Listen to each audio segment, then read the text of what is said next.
부동산 시장의 불확실함을 대비해야 합니다. 이미 몇몇 지역에서 위험 징후들이 나타나기 시작했습니다. 불확실함을 대비하는 가장 좋은 방법은 우리 부모님 세대의 방법을 벤치마킹하는 것입니다. 첫째, 묻지마 투자는 절대 하면 안 됩니다. 아무리 이자가 싸다고 해도 무리하게 대출을 받아서는 절대 안 됩니다.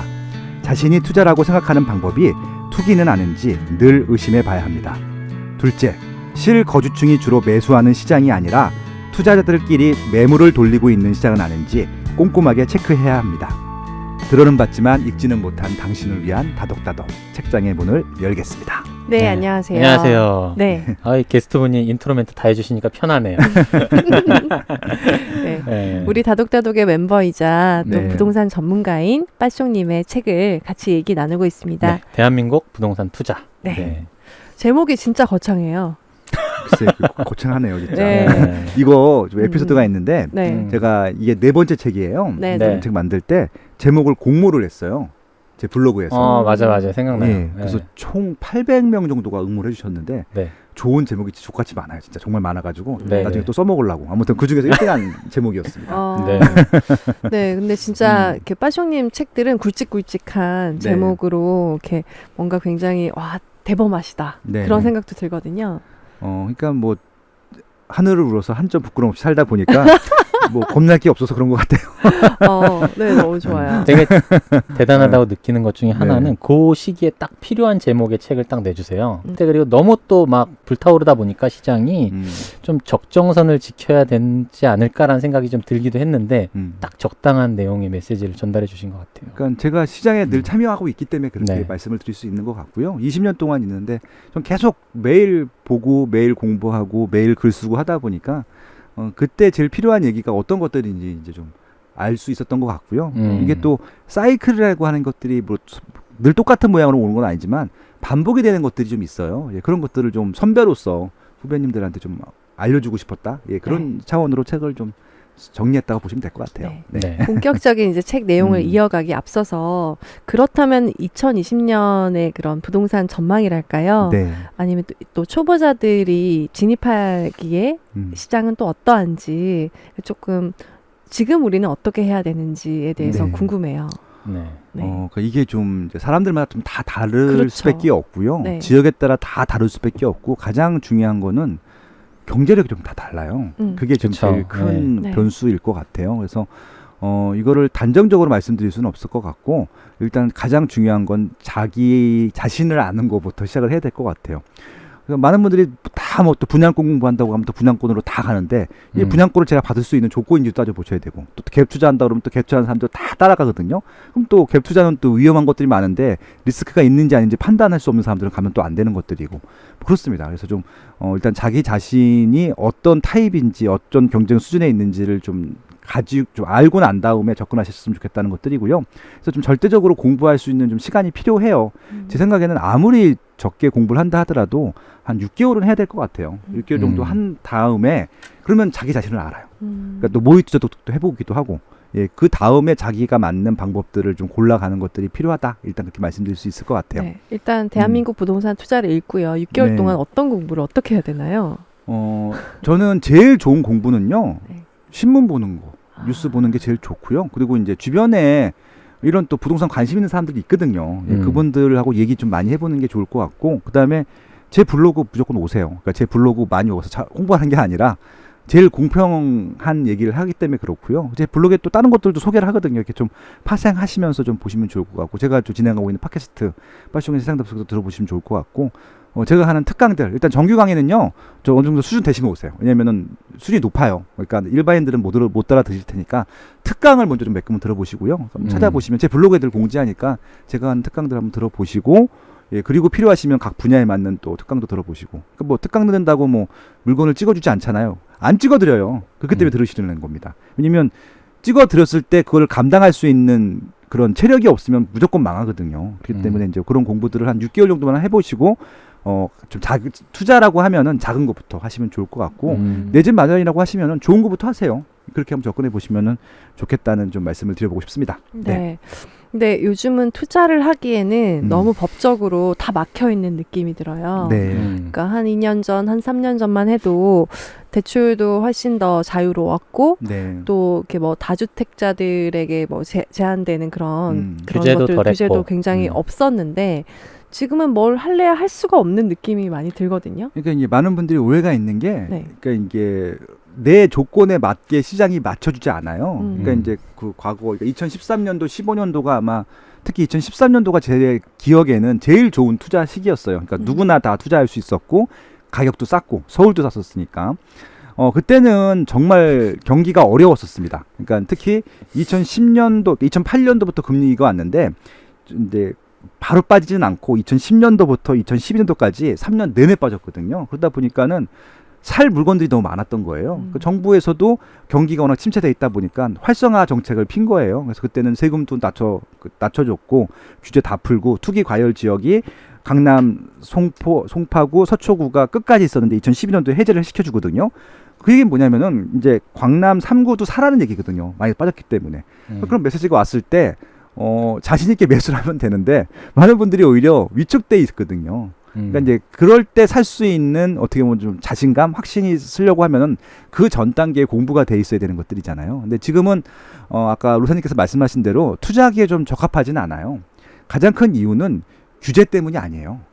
너무 많이 가격이 올랐기 때문이에요. 네. 그러니까 이게 좀 일반인들이 들어가기에는 서울 같은 경우는 너무 많이 올랐어요. 솔직히 그렇습니다. 투자로서 접근할 수 있는 분들은 뭐 제 조언을 들을 필요도 없는 분들이에요. 돈이 많기 때문에. 그런 분들은 그냥 아무거나 하셔도 돼요. 그냥 압구정 현대아파트 사시면 돼요. 그냥 간단하게. 제가 뭐 늘 20년째 말씀을 드리지만 근데 압구정 현대아파트는 수익률적인 측면에서 높은 아파트는 아니에요. 네. 그냥 안전한 아파트인 거죠. 네. 예, 왜냐면 어느 인플레이션 이상만큼은 지켜주니까. 그러면은 그 아파트를 투자할 수 없는 사람들은 어떻게 되냐? 공부하셔가지고 자기 조건에 맞는 아파트를 찾아야 되는데 일단 공부를 하셔야 돼요. 그래야지 자기 조건이 맞는 줄 아는데 뭐 이런 것들입니다. 지금 서울에는 갭 투자할 수 있는 아파트가 없어요. 그러니까 살만한 아파트들, 그러니까 미래 가치가 확정돼서 올라갈 수 있는 단지들 같은 경우는 갭이 많이 들어가요. 아무리 적게 들어가도 뭐 한 5억 정도 드니까 그런 단지들 투자하실 수 있는 분들은 뭐 드물죠. 그러니까 지금 서울 같은 경우는 투자 시장이 아니라 실거주 시장이에요. 그러니까 좀 똘똘한 한 채라든지 내 집 마련을 하셔야 되는 분들이 적극적으로 들어가시면 좋은 시장이 되는 것들이고요. 특히 이제 청약 가점이 높은데 무주택자들 같은 경우는 무조건 청약을 받으시는 게 맞는 것들이고요. 난 60점대 후반이다. 이런 분들은 제일 좋은 시장입니다. 그래서 청약 받으시고 새 아파트 가시면 제일 해피한 시장이고요. 근데 지금 30대 분들이 안 되는 이유 중에 하나가 청약 가점이 안 되는 것들이거든요. 네. 집은 갖고 싶은데. 근데 옆에서 청약 받았던 사람들은 로또 분양해갖고 뭐 10억 시세 차익이 났네. 이런 얘기 들으니까 막 조급해지죠. 네. 조급해지면 안 돼요. 그러니까 투자하시는 분들은요. 조급함 있으면 투자하시면 안 돼요. 일단 조급함을 누르시는 공부를 하셔야 되는데 그건 부동산 공부가 아니라 심리 공부입니다. 네. 마음 공부. 네, 책 읽고 똑똑똑 들으시고 한번 심호흡 크게 하시고 좀 그렇게 마음을 안정 상태에서 안정되게 투자를 하셔야지 자신이 생기는 것들이거든요. 30대 분들이 지금 제일 많이 일반 매수를 하세요. 대출을 많이 받으셔가지고 받는데 입지 좋은데 상품 괜찮은데 자가 실거주 목적으로 들어간다? 그건 괜찮아요.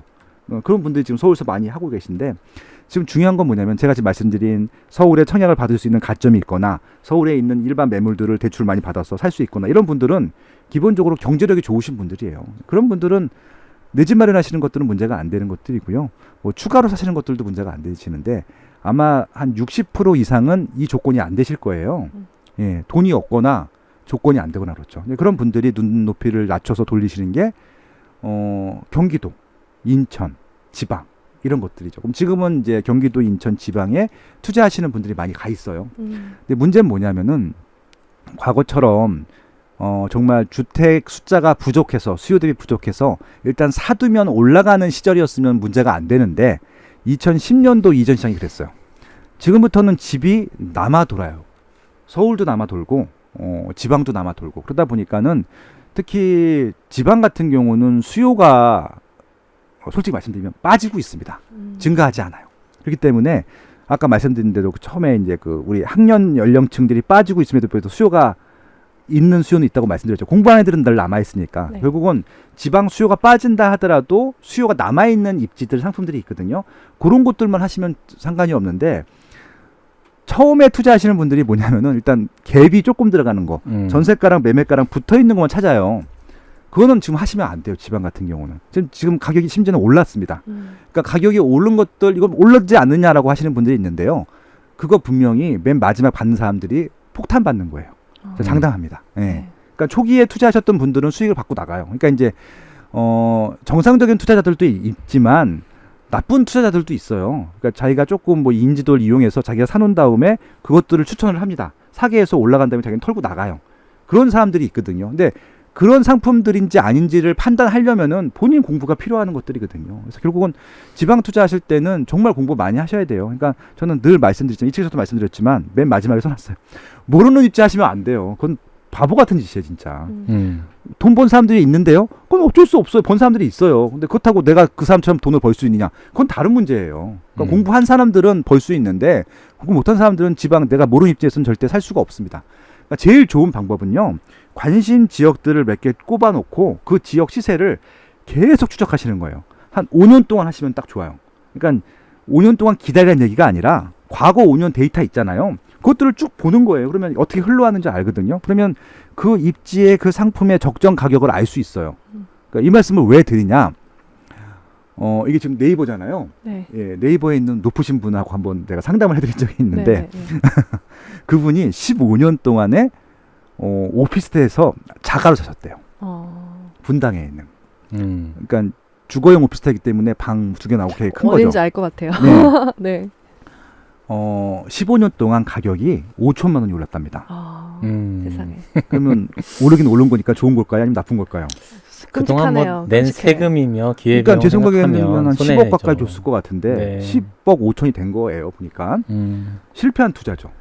그러니까 이분이 그래서 이제는 오피스텔 안 되겠다. 일반 아파트로 가야겠다라고 해서 일반 아파트 시세를 딱 알아본 거예요. 15년 만에 평당 3천이 넘어요. 구축이잖아요. 분당 같은 경우는 91년부터 93년도에 입주한 아파트들이거든요. 25년 차, 심지어는 28년 차가 된 아파트인데 평당 3,500이 말이 되느냐. 저한테 화를 버럭 내시는 거예요. 거품 아니냐고.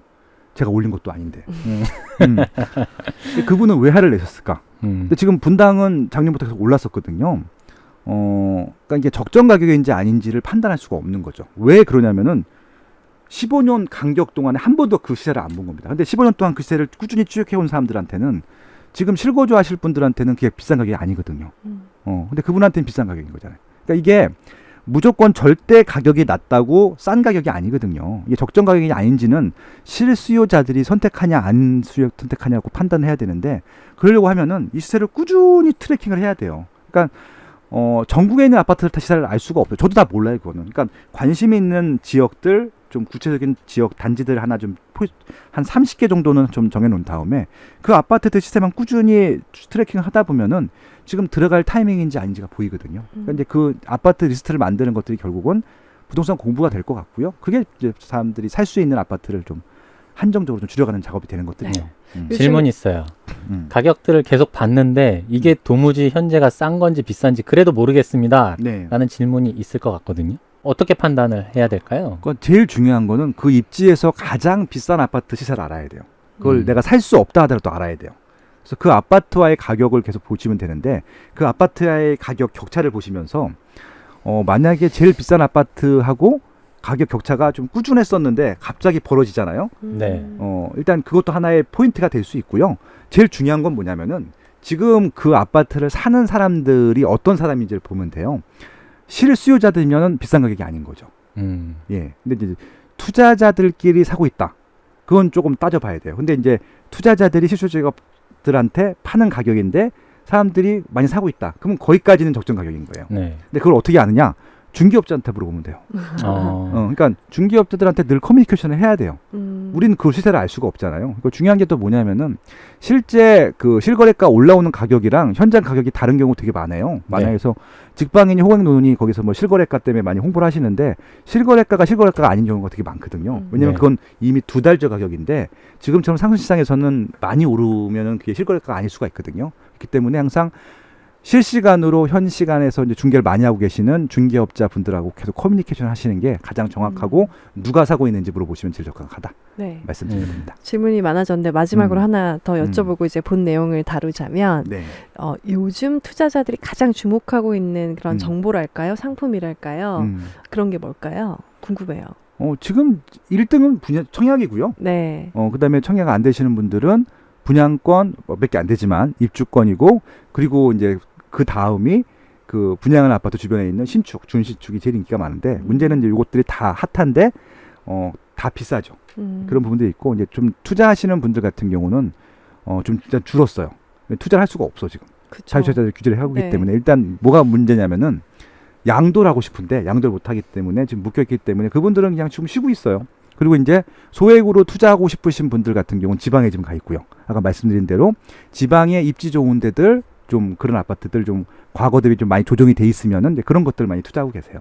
예, 그렇게 좀 보시면 되고요. 네. 그리고 심지어 그 지방에 가면 지금 허접한 물건들, 이런 표현 쓰고 싶어요 진짜. 쓰레기 물건들도 사시는 분도 있어요. 예, 그거 누가 찍은 건데 그런 건 사시면 안 돼요. 올랐어요 심지어는. 네. 안타까워요 진짜. 100% 분명히 손해 볼 텐데 나중에 역전세 나고. 좀 중개업자 분들한테 좀 물어보고 사세요. 좀. 네. 한동안 시세 좀 트래킹 해보시고. 예. 네. 이제 저희가 아까 1부에서는 입지를 분석하는 4가지 중요한 요인을 알아봤어요. 이제 2장에서는 상품 가치를 판단하는 3가지 경쟁력에 대해서 또 얘기를 나누면 좋을 것 같은데요. 지금 이제 주택 보급률이 100%가 넘었다. 네. 그렇기 때문에 사람들은 다 새 아파트에 살고 싶어 하고 더 나은 환경에서 살고 싶어 하는 마음이 더 커진 것 같아요. 그렇죠? 그렇죠. 네. 네. 그래서 어떤 요인들이 이런 경쟁력을 갖고 있는가에 대해서 얘기를 나눠보도록 하겠습니다. 네. 네. 먼저 상품 경쟁력. 네. 네, 말하자면 새 아파트죠. 새 거냐 아니냐. 네. 아니, 또 새 아파트이기도 하고요. 또 그 조금 준신축이라 하더라도, 아니면 구축이라 하더라도 새 아파트들이 또 못 주는 상품 경쟁력도 있기도 하고 그래요. 그러니까 예를 들어서 지금 이게 단지가 크면 클수록 또 편의시설이 많잖아요. 그런 것들은 새 아파트를 하더라도 규모가 작게 되면 또 구현을 못하는 경우도 있고, 뭐 그런 것들이죠. 예. 근데 일단 새 아파트가 압도적으로 좋긴 한 게 상품 자체가 달라요. 과거하고는. 이제 다른 2010년도 이후에 나온 아파트하고 그 전하고는 다른 상품입니다. 이제. 네. 그래서 요즘에 이제 재건축한다고 제가 사는 지역에 완전히 건물이 다 사라졌더라고요. 근데 그 모습을 보니까 되게 기분이 이상했어요. 그러니까 늘 보아왔던 풍경이 다 완전 밀어버리고 땅만 보이더라고요. 네. 지금 막 밑에 뭔가를 하고 있을 텐데 그런 거 보면서 되게 신기했고, 또 이 조감도라고 하나요? 이렇게 계획들 막 앞으로의 그 아파트를 보여줄 계획들을 막 미세먼지 차단하는 창도 있고 네. 뭐 인피니티 풀도 있고 막 어마어마하더라고요. 네네. 그래서 미래 아파트는 어떨까 그런 것도 되게 궁금했었거든요. 어때요? 지금 가장 최근에 나왔던 아파트 가본 곳 중에 제일 좋았던 단지가 개포주공 3단지 DH 아너 힐스라는 단지였습니다. 네. 이게 이제 그게 개포주공 3단지 재건축한 아파트인데 8월 달부터 입주를 시작했고요. 일단은 커뮤니티 시설이 과거 단지 대비 달라요. 과거 단지들 같은 경우는 새 아파트를 하더라도 그냥 헬스클럽 딱 하나인데 거기는 헬스클럽뿐만이 아니라 농구장이야. 실내 농구장이 있어요. 굉장히 커요. 그러니까 네. 그 농구장은 농구장으로만 쓰는 게 아니라 주민 행사 같은 거 할 수 있죠. 그러니까 그게 왜 중요하냐면은 과거에는 이런 운동 시설들이 보통 실외에 있거든요. 네. 비가 와도 못하고 눈이 와도 못하고 추워도 못하고 더워도 못하고 바람 불어도 못하고 공기 안 아무튼 좋아도 못하고. 시끄럽다고도 못하게 하고 그렇죠. 그렇습니다. 근데 거기는 24시간 돌려도 아무도 뭐라고 안 해요. 예, 그렇기 때문에 그러겠네요. 다양한 다용도 목적으로 쓸 수 있는 그런 실내 체육관이 있고, 그다음에 또 이제 그 애들 뭐 운동하고 싶어 하는데 못 하잖아요. 그런 데 가서 뭐 하고 오고, 그다음에 이제 산악 크레임 있잖아요. 벽 타고 올라가는 그것도 해놨더라고요. 그럼 애들 좋아하잖아요. 그런 것들. 네. 그런 것들도 있고, 수영장 기본적으로 있고, 실내 수영장. 그리고 이제 단지 내 또 카페가 있어요. 요즘 또 그게 유행인데 네. 주부님들 애들 보내고 난 다음에 보통 뭐 스타벅스나 이런 데 가서 쉬시는데 단지 내에서 저렴한 비용으로 마음 편히 즐기는 거죠. 그리고 이제 그것들이 좋은 게 이제 그 주민 입주 카드가 있어야지. 네. 외부인들은 결제도 못 해요. 제가 몇 번 가봐서 결제를 하려고 했는데 현찰을 준다해도 안 받더라고요. 그러니까 그런 것들, 그러니까 자기들만의 커뮤니티가 있다는 것들에 대한 자부심, 뭐 그런 것들도 네. 잘 운영이 되고 있었고. 초대해야 한번 가보고. 그렇죠, 네. 그렇죠. 또 그럼 또 진짜 자랑거리가 되는 것들이고, 그리고 거긴 또 이제 스카이 라운지가 있어요. 맨 꼭대기층을 이 공용 시설을 만든 겁니다. 그러니까 한 층을 포기한 거예요. 그것들이 돈을 많이 쓴 거죠. 하면은 그 주변에 있는 산들이 다, 그러니까 거기가 이제 그 개포산부터 해서 뭐 대모산, 기타 등등해서 산 속에 와 있는 느낌이 들고요. 저 멀리 건너편에 타워 팰리스가 있는데 되게 우습게 보이더라고요. 그 어마어마한 타워 팰리스도. 그러니까 그런 것들, 그게 하나의 뿌듯함이 되는 것들이죠. 그리고 이제 일단 그런 시설 구성면도 구성면이고요. 마감재가 또 달라요. 그러니까 바닥은 당연히 대리석이고 벽면도 대리석, 천장도 대리석 이래요. 그리고 이제 그 조경 바닥석들이 보통 일반 그 벽돌인데 거기는 화강암을 썼어요. 원석을. 되게 비싼 거죠. 그러다 보니까 국립중앙박물관 같은 그런 효과가 있는 거예요. 그러니까 딱 들어갔는데 첫 마디가 여기 사는 사람들 정말 좋겠다 이런 생각이 딱 드는 거예요. 그러니까 그런 것들. 그러니까 그런 아파트를 본 다음에 다른 아파트 가보세요.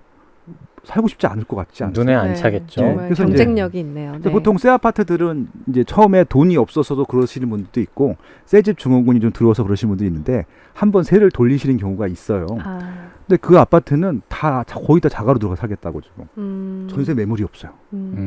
새 아파트인데도. 그 정도 고급까지는 바라지도 않고요. 사실 제가 이제 새 아파트에 살아봤는데 주차 공간이 다 지하에 있잖아요. 그렇죠. 근데 아이들이 안전하게 다닐 수 있다는 것만으로도 너무 엄마로서 마음이 놓이더라고요. 그러니까 그게 이제 네.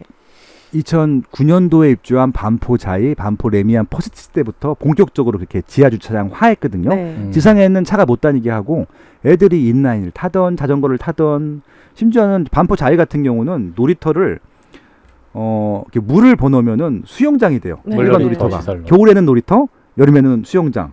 뭐 그렇게 해놓다 보니까 애들이 마음껏 뛰어다녀도 좋은 것들이죠. 이제 그런 데서 애들을 키워본 사람들은 일단 그 애들이 클 때까지는 딴 데 못 가는 거죠. 그 구현을 못 하니까. 저는 예. 빌라에 사니까 어디서 차가 튀어나올까 조마조마하느라 네. 계속 소리를 지르면서 다녀요. 앞을 봐라, 맞아요, 차가 맞아요. 나온다, 뛰지 마라, 막 음. 계속 소리를. 근데 그런 걱정 없이 살 수 있다는 게 굉장히 삶의 질 자체가 달라지는 것 같아요. 그러니까 이제 아파트라는 상품이 이게 재산 가치로서도 많은 분들이 이제 가장 중요하다고 생각을 하지만 제가 가장 관심 있게 보는 건 뭐냐면요. 지금 바로 그거거든요. 네. 안전성과 보안이에요. 그러니까 단독 다세대 빌라랑 아파트랑 가장 큰 차이점 하나 꼽으라고 그러면 안전성과 보안이거든요. 그게 보안인데 많은 분들이 그걸 전혀 이해를 못하는 게 남자분들이라서 이해를 못해요. 그러니까 보통 아파트를 남자분들이 만드셔갖고 그건 여자분들이 느끼는 미묘한 보안이라는 게 있어요. 뭐냐면은 단독 다세대 빌라에 살면요.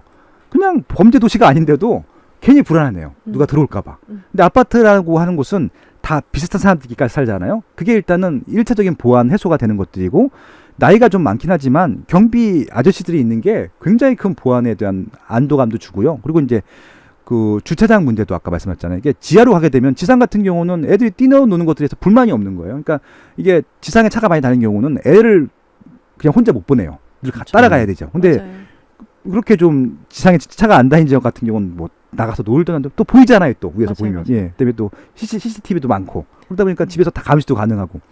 이게 감시가 가능한 것들이 뭐 사생활 침해도 될 수 있을지 모르겠지만 주부님들 입장에서 보면은 우리 애들을 감시하는데 너무 좋잖아요. 너무 좋아요, 그게. 그래서 그런 것들을 경험하신 분들 같은 경우는 없는 단지로는 이사를 절대 못 가는 거죠. 예. 놀이터마다 CCTV 다 있어서 눌러가지고 우리 애 어디 있나 볼 수 있고 너무 좋더라고요. 그리고 최근엔 또 독서실이 또 있어요. 아, 네, 맞아요. 네, 그것도 애들. 되게 많이 활용하신다고 왜냐면 들었어요. 토지 독서실 외부에 보내는데 지금은 실내, 그러니까 아파트 단지 내에 다 있잖아요. 엄마들이 엄청 좋아해요. 그것도 막 시험 기간에 아침에 이렇게 자리를 잡아야 된다는데 엄마가 가서 자리 잡아가지고 네, 그렇죠. 잡아주고 선착순이니까. 그런다고 하더라고요. 그래서 치열해요. 네. 도서관. 네. 그렇구나. 그리고 이제 상품 가치 판단하는 것 중에 저는 가격 경쟁력에 대한 네. 이야기가 지금 이제 다시 읽어봤을 때 어떻게 이렇게 또 분석하셨을까 되게 신선했어요. 그러니까 가격을 인식하는 4가지 단계에 대해서 네. 정리를 하셨는데 어떻게 하시게 된 건지. 이건 제가 회사에서 분석하는 툴이에요. 이제 아, 가격 그렇구나. 민감도 분석이라고 해서 이거는 부동산 가격을 분석하는 툴이 아니라 마케팅적으로 거의 모든 소비재들을 분석하는 방법입니다. 그래서 이제 그 PSM이라고 하는데 이제 그것들을 통해서 소비자 속 안에 있는 가격 그 범위대를 뽑아내는 거예요. 왜냐면 그냥 희망 가격 얘기하려면 보통 그 실질적으로 싼 가격을 얘기하잖아요. 이제 그게 아니라 한계 가격을 찾는 게 저희 일이잖아요. 그래서 이제 그것들을 4가지 질문을 던지는 거예요. 너무 싸서 품질이 의심되기 때문에 사지 않는 가격, 좀 적정한 가격, 조금 비싸지만 구입 가능한 가격, 너무 비싸서 구매를 하지 않을 가격, 4가지를 물어보는데, 그러니까 너무 싸서 구매를 하지 않을 가격이 있나요?라고 질문하시면은 있어요. 맞아요. 왜냐면 이제 예를 들어서 서초구 반포동에 있는 아쿠리오 파크가 지금 평당 9천 전후잖아요. 평당 1,000만 원에 하라고 하는 거예요. 이상하죠. 갑자기 멀쩡하게 평당 1억 하던 아파트를 갑자기 평당 1,000만 원에 왜 사라고 그럴까? 의심하잖아요. 귀신 그죠? 나오나? 안 귀신 사요, 나오나? 안 사요. 네. 의심되기 때문에. 이게 뭔가 의심이 되기 때문에 안 사는 가격이 있는 거야. 그런 거죠. 그래서 그걸로 한계 가격을 찾는 것들이고 너무 비싸도 안 사요. 그러니까 돈이 아무리 많아도 너무 비싸면 안 사요. 그렇죠. 그러니까 이게 가성비를 따진단 말이에요. 아무리 부자들이라도. 그래서 네. 그 사이대 가격들을 찾는 것들인데 그거 가지고 이제 분석을 하는 것들이죠. 그리고 너무 그러니까 조금 비싸지만 구입 가능 가격은 뭐냐면요. 이게 소비자 심리 가격인 거예요. 사람들이 고기까지는 지불하는 가격이 있어요. 맞아요, 맞아요. 예, 근데 그거는 대부분 실거주자들이 거기까지 지불을 해요. 투자자들은 거기까지 지불을 안 해요. 왜? 시세 차익이 안 나거든요. 그러니까 보통 투자자들은 조금 싼 듯한 가격에 들어갑니다. 그래서 비싸지만 구입 가능한 가격에서 팔아요. 그게 바로 시세 차익 부분인데 그 가격 범위대를 찾는 게 제 회사에서 미션이었고 그걸로 한 수천 개 프로젝트를 했던 거예요. 예, 근데 그것들을 여러분들 똑같이 해보라고 제가 책에 썼던 것들이죠. 네. 근데 이게 사람의 욕심이 항상 더 나은 곳에서 살고 싶잖아요. 특히나 네. 공간은. 그래서 집을 알아볼 때마다 너무 큰 좌절을 하게 돼요. 그러니까 비싸지만 못 사는 곳을 마음에 들잖아요. 지금보다 조금 더 나은 곳. 예전에는 그냥 원룸에 살다가 투룸에 가도 행복했는데 그 다음에는 막 주차장이 지하에 있었으면 좋겠고 막 그런 거예요. 네. 그러다 보니까 너무 항상 왜 내 집 하나 없을까 이런 생각도 하시는 분도 정말 많고 그렇죠. 또 가격이 왜 이렇게 비싸질까 그런 생각하시는 분도 굉장히 많은데 가격에 대한 분석, 가격에 대한 생각 이런 부분에 대해서도 굉장히 공부를 많이 해야겠어요. 적정 그럼요. 가격. 그러니까 아까 네. 제가 처음에 내 경제적인 수준을 알아야 된다고 하는 것들이 이게 두 가지가 의미가 있어요. 많은 분들이 나는 돈이 없다라고 생각하시는 분들이 있고요. 그리고 이제 난 돈이 있는데 그러니까 돈이 없는데 돈이 또 있다라고 생각하시는 분이 있고 그 두 가지가 다 있어요. 그러니까 두 가지 다 공부를 하셔야 돼요. 네. 생각보다 그 서울에서 대기업 다니면서 맞벌이 하시는 분들 같은 경우는 경제적 수준이 높아요. 그러니까 대출을 받으면은 서울에 있는 강남권 아파트 다 살 수 있어요. 그 정도면. 근데 사람들이 그것은 자기한테 너무 터무니없는 가격대로 생각을 하는 것들이죠. 그것들은 좀 눈높이를 높이시라는 것들로 좀 제안을 드리고 싶고요. 그다음에 또 이제 계속 강남만 보시는 분들이 있어요. 강남이 안 되시는데 그런 분들은 눈높이를 낮추셔야 돼요. 강남만 살고 있는 사람들이 사는 좋은 집이 아니잖아요. 그렇죠. 그것 2단계, 3단계까지 된다고 말씀을 드렸으니까 그런 것들을 찾는 가격대를 찾는 것들. 결국은 이제 자기가 활용할 수 있는 가능한 범위대 가격이 어느 정도인지를 파악하는 게 되게 중요하고요. 그러니까 저는 뭐 극단적으로 이렇게 말씀을 드려요. 그러니까 맞벌이 하는 경우에는 정말 입지가 좋은 경우 이 가격이 올라갈 것이 눈에 보이는 지역들 같은 경우는 한 사람 월급이 다 들어가도 상관없다고. 예, 그러면은 되게 할 거 되게 많아요. 근데 이제 뭐 이것저것 다 쓰고 남은 돈으로 뭐 하려고 하다 보니까 답이 안 되는 거죠. 그러니까 이걸 우선순위를 하게 되면은 생각보다 더 좋은 집 할 수 있는 분들이 훨씬 많아요. 그래서 오히려 이제 그런 분들 대상으로 저는 교육을 하는 거예요. 네. 저 아까 그 가격의 네 가지 유형 그 말씀하실 때 이제 약간 싼 듯한 가격과 이거는 이 정도까지는 살 수 있을 것 같아요. 어떻게든. 네. 그런 가격들을 어떻게 좀 판단을 할 수 있을까요? 그러니까 제가 그 지역의 랜드마크 아파트 가격을 알아보려고 하는 게 네. 기준 가격이 되는 것들이거든요. 네. 그러니까 이제 이게 가격이 비슷한 데서는 그게 확실하게 구분이 안 되는데 좀 비싼 데 갖고 예를 한번 들어볼게요. 네. 반포동이 있고 이제 잠원동이 있습니다. 저는 이게 반포 지구라 해서 같은 지구인데 2014년도인가 15년도에 그 신반포 자이라는 아파트가 분양을 합니다. 잠원동이고요. 네. 분양가가 4,290만 원이에요, 평당. 근데 이제 그게 굉장히 비싸다는 논란이 있었어요. 왜 그러냐면은 잠원동에서 그 전에 마지막 분양했던 게 잠원 레미안 팰리스인데 이게 2,900만 원에 분양했었거든요. 3천만 원대 분양한 아파트도 한 번도 없었는데 갑자기 4천만 원대 분양을 한 거예요. 그러니까 네. 난리가 났죠. 말도 안 되는 비싼 가격이라고. 2016년도였다. 2016년도 1월 달. 네. 예. 그래서 모든 전문가들이 다 비싸다고 다 평가를 했고요. 저만 칼럼으로 적정 가격이라고 평가를 했어요. 그 이유는 바로 이 PSM 가격 민감도 분석 때문에 그랬었는데 주변에 그 길 건너편에 어떤 아파트가 있었냐면은 반포 자이가 있었어요. 네. 반포 자이가 4,500이었어요. 9년 차이가 나는 단지인데. 그러면은 저는 반포 자이보다는 일단 단지 규모는 적지만 이거는 이제 9년 헌거고 이게 9년 새거가 될 것이니까 이것저것 감가 생각하면은 뭐 반포 자이가 좀 더 좋긴 할 것 같아요. 근데 거의 준하는 가격을 받지 않을까라고 제안을 했던 거였었고요. 그러면 4천만 원 초반대는 받을 수 있겠다라고 하는 것들이 제 생각이었었고 오히려 좀 이제 조금 적극적으로 노리시는 분들 같은 경우는 반포자이가 4,500이면은 4,500 이상도 더 줄 수 있겠다고 하는 사람도 있겠다. 실거주층들 같은 경우는. 새 집이니까. 예, 예. 네. 그러니까 투자층들 같은 경우도 조금 더 올라갈 여지가 있다고 판단을 했었고 뭐 실거주층 같은 경우는 그냥 여유 있게 사면 된다. 그래서 저는 오히려 4,290만 원은 조금 싼 듯한 가격이다. 라고 분석을 했어요. 그럼 이제 어떻게 그걸 평가를 하면 되냐면은 만약에 완판이 되는데 3순위까지 가서 간신히 완판되면은 실수요자들이 인정한 가격, 그러니까 딱 적정 가격인 거고요. 1순위 완판되고 피가 붙는다. 그거는 좀 싼 듯한 가격인 거예요. 1순위 완판됐어요. 그리고 피가 붙었어요. 그럼 제 말이 맞는 거잖아요. 그쵸. 네. 네, 그렇게 생각하시면 되죠. 아, 그러면 그 말씀 듣고 나니까 잘 모르는 이제 분들이 네.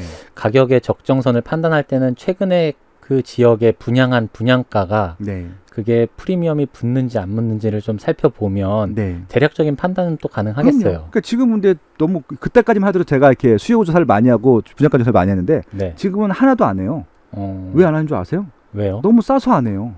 분양이 안 될 수가 없어서. 네, 네. 서울에 하는 것들은 지금 다 로또 아파트예요. 그렇죠. 그러니까 지금 원베일리라고 하는 아파트가 있어요. 제가 굉장히 좋아하는 아파트 중에 하나인데 아직 분양 안 했어요. 후분양 가려다가 지금 아마 선분양 후분양 지금 결정하고 못 하고 있는데 아크로 리버파크 바로 옆에 있어요. 네. 아크로 리버파크가 지금 8,900 한다고 말씀드렸잖아요. 그럼 이 아파트는 아크로 리버파크보다 단지 규모가 거의 한 1,000세대가 더 커요. 그리고 훨씬 더 이쪽 고속터미널역에 가깝기 때문에 입지도 훨씬 좋아요.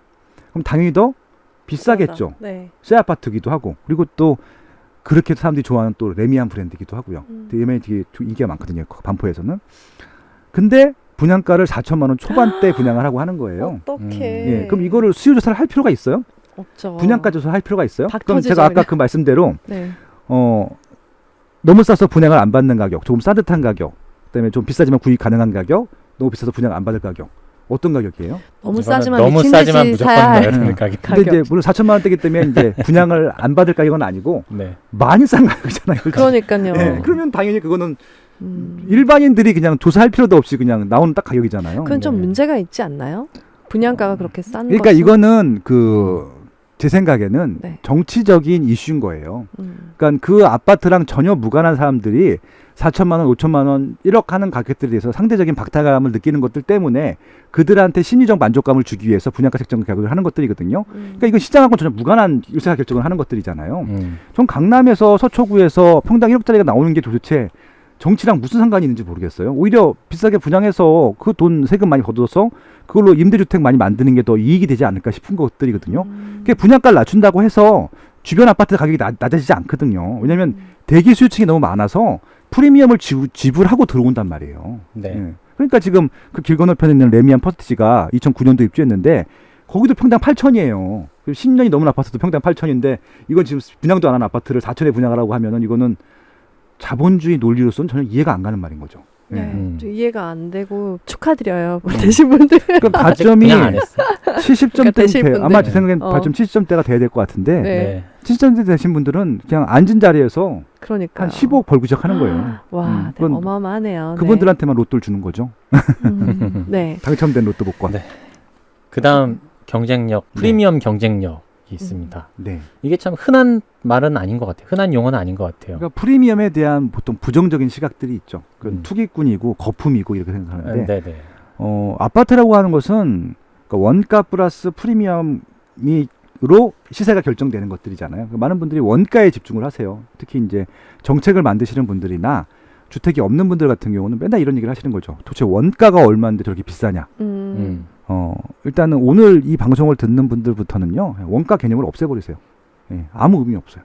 원가가 빵원이 돼도 프리미엄은 없어지지 않습니다. 네. 결국은 프리미엄이 중요하고 우리는 원가가 싼 가격을 찾는 게 아니라 오늘 산 가격보다 향후에 프리미엄이 높아질 것들을 찾아야 되는데 예, 그런 것들을 따지려고 하면 프리미엄 공부를 해야 된다는 얘기인 거죠. 결국은. 프리미엄에도 교통 네. 프리미엄 그리고 교육 프리미엄 이런 식으로 각각의 입지마다 프리미엄이 또 따로 있더라고요. 그러니까 프리미엄이 결국은 이제 두 가지가 있는데 하나는 네. 입지 프리미엄, 상품 프리미엄 크게 양축이에요. 네. 그러니까 일단은 입지 프리미엄 같은 경우는 이게 초반에는 안 좋다가 점점 좋아지는 것들이죠. 그게 프리미엄이 올라간다라고 하는 것들인데 예를 들면은 우리 앞에 전철 역세권이 없었는데 전철 역세권이 생겼어. 네. 그러면 이제 입지 프리미엄, 교통 프리미엄이 올라가는 것들이. 행복합니다. 예, 네. 우리 앞에 김포. 네. 네. 학교가 없었는데 학교가 생겼어. 그럼 교육 프리미엄이 올라가는 것들이고. 네. 학원가가 없었는데 학원가가 생겼어. 그럼 학원 프리미엄이 올라가는 거고. 그게 바로 입지 프리미엄이 올라가는 것들이고요. 상품 프리미엄 말 그대로 낡은 아파트가 새 아파트 되는 것들이 상품 프리미엄이 올라간다고 보시면 되는 것들이죠. 그런 것들이 되는 것들은 다 알잖아요. 갑자기 뭐 하루아침에 바뀌는 게 아니잖아요. 그러니까 이게 보통 10년 전부터 다 아는 사실이거든요. 그럼 그 10년 동안 들어가면 되는 거예요. 프리미엄 생길 입지들, 상품들 가지고. 아주 간단한 논리인데 그것도 힘들죠. 왜 그러냐면 많은 분들이 가시화되지 않으면은 그것들의 가치를 평가를 안 하려고 해요.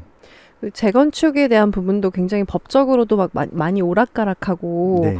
또 이렇게 공부를 하려고 하면 굉장히 복잡하고 뭔가 이렇게 내가 이거를 할 수 있나 막 이런 것들을 파악하기 어려우신 분이 많을 것 같아요. 네. 네. 그거는 살짝 공부는 해야 되는데 네. 지금은 워낙 정보가 많고 좋은 이제 무료 콘텐츠가 많아요. 인터넷 찾아봐도 다 나오고 뭐 유튜브도 워낙 많고 저희 방송 들을 때고 뭐 제가 제공하는 콘텐츠가 벌써 블로그, 카페, 유튜브, 팟빵, 뭐 강의, 책 다 있잖아요. 그거는 충분히 아실 수 있는 부분이기 때문에 그거는 네. 조금만 공부하면 알 수 있는 것들이고요. 그러니까 그 단계만 기억하면 돼요. 뭐 사업 시행 인가라든지 관리 처분 뭐라든지 뭐 이런 것들만 몇 가지만 이해를 하면은 그 다음부터는 좀 그 처음에 들였던 노력만큼은 안 들여도 충분히 이해도가 빨라지고요. 제일 중요한 거는 한번 사보는 거예요. 저렴한 걸로 해서. 그러면 그 다음부터는 저절로 공부가 돼요. 네. 예, 그러니까 그렇죠. 저는 일단 자가집 마련하기 전에 이게 이제 이건 이제 가점이 안 되신 분들 얘기예요. 그러니까 가점이 뭐 진짜 뭐 10점대 20점 되신 분들은 당첨이 될 가능성이 없기 때문에 그분들은 제가 일반 매매 한번 해보시라고 해요. 크게 지장이 없기 때문에 한번 네네. 사보시라고. 예.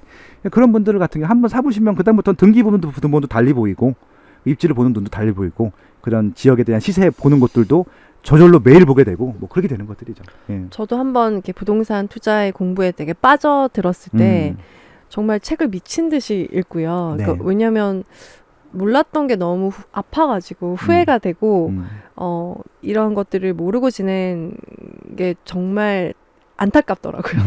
놓친 기회들이 이제야 보이니까. 예. 근데 또 지금도 그런 분들이 계실 것 같아요. 저도 잘 알지 못하고 또 지금은 투자를 하기에는 너무 좀 저 역시도 좀 어려워서 투자를 막 열심히 하고 있지는 않은데 그래도 아는 것과 모르는 것의 차이를 깨닫게 되고는 굉장히 크게 이거를 좀 기본적인 것들을 모두가 좀 알았으면 좋겠다. 왜 이걸 안 가르쳐 줬을까? 사람들이 그러니까 학교에서 그런 생각을 되게 많이 했었거든요. 그래서 이 책 읽으면서 저도 이제 새롭게 되게 다진 것 같아요. 기본들을. 네. 근데 제가 곰곰이 한번 생각을 해봤어요. 그러니까 왜 이런 경제 교육을 시키지 않을까, 부동산 공부를 시키지 않을까라고 하는데 이게 재화가 한정되기 때문에 그런 것 같아요. 그러니까 이거를 불특정 대다수한테 똑같이 가르치게 되면은 오히려 더 문제가 생길 수도 있겠다는 생각이 들기도 하더라고요. 그러니까 결국은 필요한 분들이 자발적으로 공부해서 그걸 갖고 가게 하는 것들이 오히려 더 합리적인 방법이 아닐까 그런 생각을 해보는 거예요. 예를 들어서 뭐 특정 어떤 아파트가 좋다라고 다 전국 국민에 다 똑같이 얘기를 해보자고요. 그럼 더 올라갈 거 아니에요. 그렇죠. 그러니까 오히려 일부 사람들이 아는 것들을 유도하는 것은 아닐까 뭐 그런 생각도 해보기도 했어요. 그래서 이게 단순한 문제는 아닌 것 같고요. 그래서 저도 이제 왜 경제 공부를 안 시킬까라고 하는데 경제 공부를 그러니까 이렇게 좀 투자까지 연결해서 할 필요는 없을 것 같고 기본적으로 이제 어느 정도 스스로 공부할 수 있는 전 단계까지만 공부시키는 것들은 좀 필요하다. 뭐 그렇게 생각을 합니다. 예. 원룸을 계약할 때도 위험한 집을 계약을 할 수도 있고 그럼요. 부동산을 모르면 또 계약에 대해서 잘 모르면 또 괜한 두려움만 가질 수 있고 네. 또 내 집 마련을 할 때 또 엉뚱한 집을 계약하고 잠을 못 잘 수가 있고 그렇기 때문에 진짜 의식주 중에 가장 중요하고 기본이 되는 거라 이 책 한번 읽어보시는 것도 굉장히 추천해 드리고 싶어요. 정말 이게 지금 빠숑님 책이어서가 아니라 네. 어떤 기본을 공부할 수 있는 책이든 어떤 강의든 꼭 네. 한번 접근을 해봐 주셨으면 좋겠습니다. 예. 그리고 이제 워낙 또 신문기사가 요새 되게 좋아요. 저는 요새 신문기사 보면서 많이 배우는데 기자님들이 공부를 되게 많이 해요. 옛날하고 좀 달라요. 옛날에는 그냥 호재성 기사만 쓰는데 지금은 철저하게 데이터 분석 다 해서 기사를 쓰더라고요. 그래서 기사를 보시면서 좀 이 최근 트렌드를 따라오시는 게 되게 중요할 것 같고 기사를 보시면서 모르는 부분이 분명히 생길 겁니다. 근데 그 모르는 부분들은 아마 이 책 보면 다 나와 있을 거예요. 그렇게 좀 활용해 보시는 것도 방법이 된다. 네. 그런 말씀 드려보고 싶습니다. 그리고 이제 2부에서는 이제 실전 투자의 핵심을 알려주시거든요. 그래서 어디를 뭐 서울도 그다음 다른 지역들 어떻게 하는지, 네 그리고 또 상품별 그런 것도 알려주시잖아요. 그러니까 그렇죠. 네. 빌라나 이런 거 투자해도 되나요? 오피스텔 투자는 어떻게 해야 되나요? 그런 것까지 또 뒤에는 다 짚어주고 계시거든요. 네, 책을 좀 읽어보셨으면 좋겠고요. 네. 비싸지도 않고 싸요. 그리고 이제 팟빵에 그 유료 강의 콘텐츠가 있어요. 대한민국 부동산 투자의 정석이라는 걸로 해서 5부 강의로 만들어놨습니다. 네. 그걸 좀 들어보셔도 괜찮을 것 같아요. 네. 예, 들어보시고 좀 더 필요하신 분들은 실제 특강도 들어보시고 그러시면 좋겠습니다. 빠쇼님 진짜 이렇게 부동산의 입지 전문가로 전방위적으로 활동하고 계신데 네. 앞으로 활동 계획도 궁금하고요. 네. 또 요즘 가장 많이 드는 생각들 여러 정말 뭐 투자자분들도 만나시고 또 실제로 진짜 집 사고 싶으신 분들도 만나시고 굉장히 다양한 분들 만나시잖아요. 요즘 드는 생각들과 앞으로의 계획 궁금합니다. 일단은 먼저 말씀드리고 싶은 게 저는 리서처예요. 연구원이기 때문에 회사 업무가 제일 메인입니다. 그래서 이제 클라이언트들한테 조사 의뢰 들어오는 것들 같이 고민하고 조사해서 리포트 쓰는 게 제 일이고요. 그래서 이제 그게 메인 일이니까 제가 뭐 늘 뭐 특강을 하거나 강의를 하거나 뭐 책을 팔거나 이런 사람이 아니에요. 이런 팟캐스트를 만들거나 그거는 이제 제 어떻게 보면 취미 활동이고 부가적인 활동이라고 봐주시면 좋겠다는 말씀을 드려보고 싶고요. 저는 지금 고민하고 있는 게 그런 것들이에요, 결국은. 그러니까 저는 이 대한민국의 부동산 문제를 없애는 데 굉장히 관심이 많아요. 그러니까 투기꾼들을 양성하는 게 아니라 어떻게 하면은 지금 혼란스러운 이런 부동산 시장에서도 일반인들이 좀 많이 좀 평온하게 살 수 있을까? 왜냐면 제가 청년일 때 그런 고민들을 많이 했기 때문에. 그러면은 주택 문제를 없애야 되는데 주택 문제를 없애는 가장 좋은 방법이 뭘까를 고민하고 있는데 제일 좋은 거는 자기 집을 갖는 거예요. 네. 그러면은 주택 문제가 저는 없어질 거라고 생각을 해요. 근데 물론 자기 집을 못 갖는 분들이 좀 있어요. 근데 이제 절대 다수는 자기 집을 가질 수 있습니다. 그래서 자기 집을 가질 수 있는 분들을 도와주는 게 정부의 역할이라고 생각을 하고 있고요. 만약에 그래도 자기 집을 못 갖는 좀 사회에 좀 배려가 필요한 층들 같은 경우는 그분들한테는 임대주택을 주어야 되는 거예요. 그냥 국가에서 할 일이 그런 것들이고요. 그럼 이렇게 되면은 깔끔하게 좀 주택 문제가 해결될 텐데 그렇게 좀 안 되고 있어서 저는 지금 정부 정책들을 많이 비판적인 시각으로 보고 있거든요. 응원을 하면서 비판적인 시각을 보면서 제안도 합니다. 그래서 좀 이 방송을 들으시는 좀 많은 일반인 분들도 그렇게 좀 참여해 주시면 좋을 것 같다는 생각을 해보고 싶고요. 참여하는 게 간단해요. 내 집 마련 없으신 분들은 내 집 마련 하시고요. 주저하지 마시고, 예, 그리고 좀 주변 분들한테 좀 그렇게 좀 알려주시면 좋을 것 같아요. 이런 콘텐츠 내용들을. 그게 저는 복지 활동이고 서로 돕는 사회라고 생각을 하고 있거든요. 그래서 앞으로도 그런 활동들은 꾸준히 해갈 것 같고요. 그리고 이제 저는 이제 옛날 분들이랑 지금이랑 가장 큰 차이점이 뭐냐면은 책을 안 읽어요, 사람들이. 근데 저 때는 책 진짜 많이 읽었었거든요. 많은 사람들이.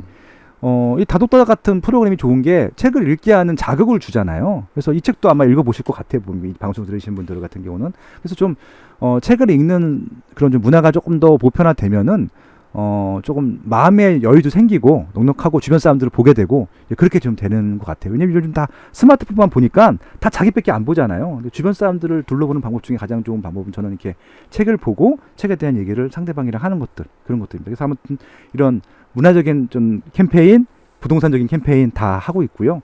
제가 뭐 시간 나는 한 계속 열심히 하겠습니다. 네. 네. 두 가지 같이 말씀 잘 해주신 것 같아요. 네. 아쉽네요. 끝내려니까. 사실 책에서 더 많은 좀 중요한 말씀들을 더 많이 해주셨어요. 네. 지금 구두로 말씀 안 해주신 것들 중에 정말 책의 한 구절 한 구절 이건 깊게 좀 생각해봐야 될 만한 내용이다라고 느꼈던 것들이 굉장히 많은데 그런 것들을 뭐 방송에서 전부 다 다룰 수는 없어서 시간적 제약이 있기 때문에. 그럼요. 뭐 저기 뭐 한 6주 강의도 해요. 혼자 떠들어도 돼요. 네네. 근데 너무 많죠. 네. 저는 한번 이 책을 한번 꼭 읽어보셨으면 싶어요. 진짜 초보자분들이 책조차도 뭘 봐야 될지 모르는 분들이 굉장히 많으신데 저는 그냥 자신 있게 추천하는 책입니다. 예, 그러니까 투자 안 하셔도 되고요. 네. 그냥 부동산 전반적인 지식을 조금 교양적으로 음. 접근하실 분들한테는 괜찮은 책인 것 같아요. 제가 썼지만. 네. 뭐 투자하는 분들한테도 굉장한 인사이트가 담겨 있기 때문에 도움 많이 될 거라고 생각하고요. 네. 예, 또 부족한 부분은 뭐 빠숑님 블로그나 뭐 강의 통해서 보충하시면 될 것 같고, 아무튼 시작하시는 분들이 한번 쭉 읽어보시면 굉장히 좋을 것 같다라고 네. 다시 한번 좀 말씀드리고, 또 아쉽지만 또 마무리할 시간이 돼서 네. 빠숑님을 좀 놔드려야 될 것 같습니다. 네. 빠숑님은 다음 주에 멤버로 만나요. 네. 네. 네, 우리 네. 다음 주 방송 예고해야죠. 네, 다음 주 뭔가요? 저희 다음 주에는 소설책을 다룰 겁니다. 와우. 네. 네, 저희가 잘 다룰 수 있는 부분이죠. 또 성대모사 하고 뭐 그래야 되나? 아니. 다음 주에는요, 시티픽션을 다룰 건데요. 네. 조남주 작가님을 비롯해서 국내의 정말 멋진 소설가 분들이 도시들을 주제로 해서 소설을 쓰셨어요. 네. 같이 읽고 재밌게 이야기 나누면 좋겠습니다. 네. 다음 주에는 시티픽션 다루기로 하고 네, 이번 주 대한민국 부동산 투자도 여기서 마무리하겠습니다. 네. 감사합니다. 고맙습니다. 안녕.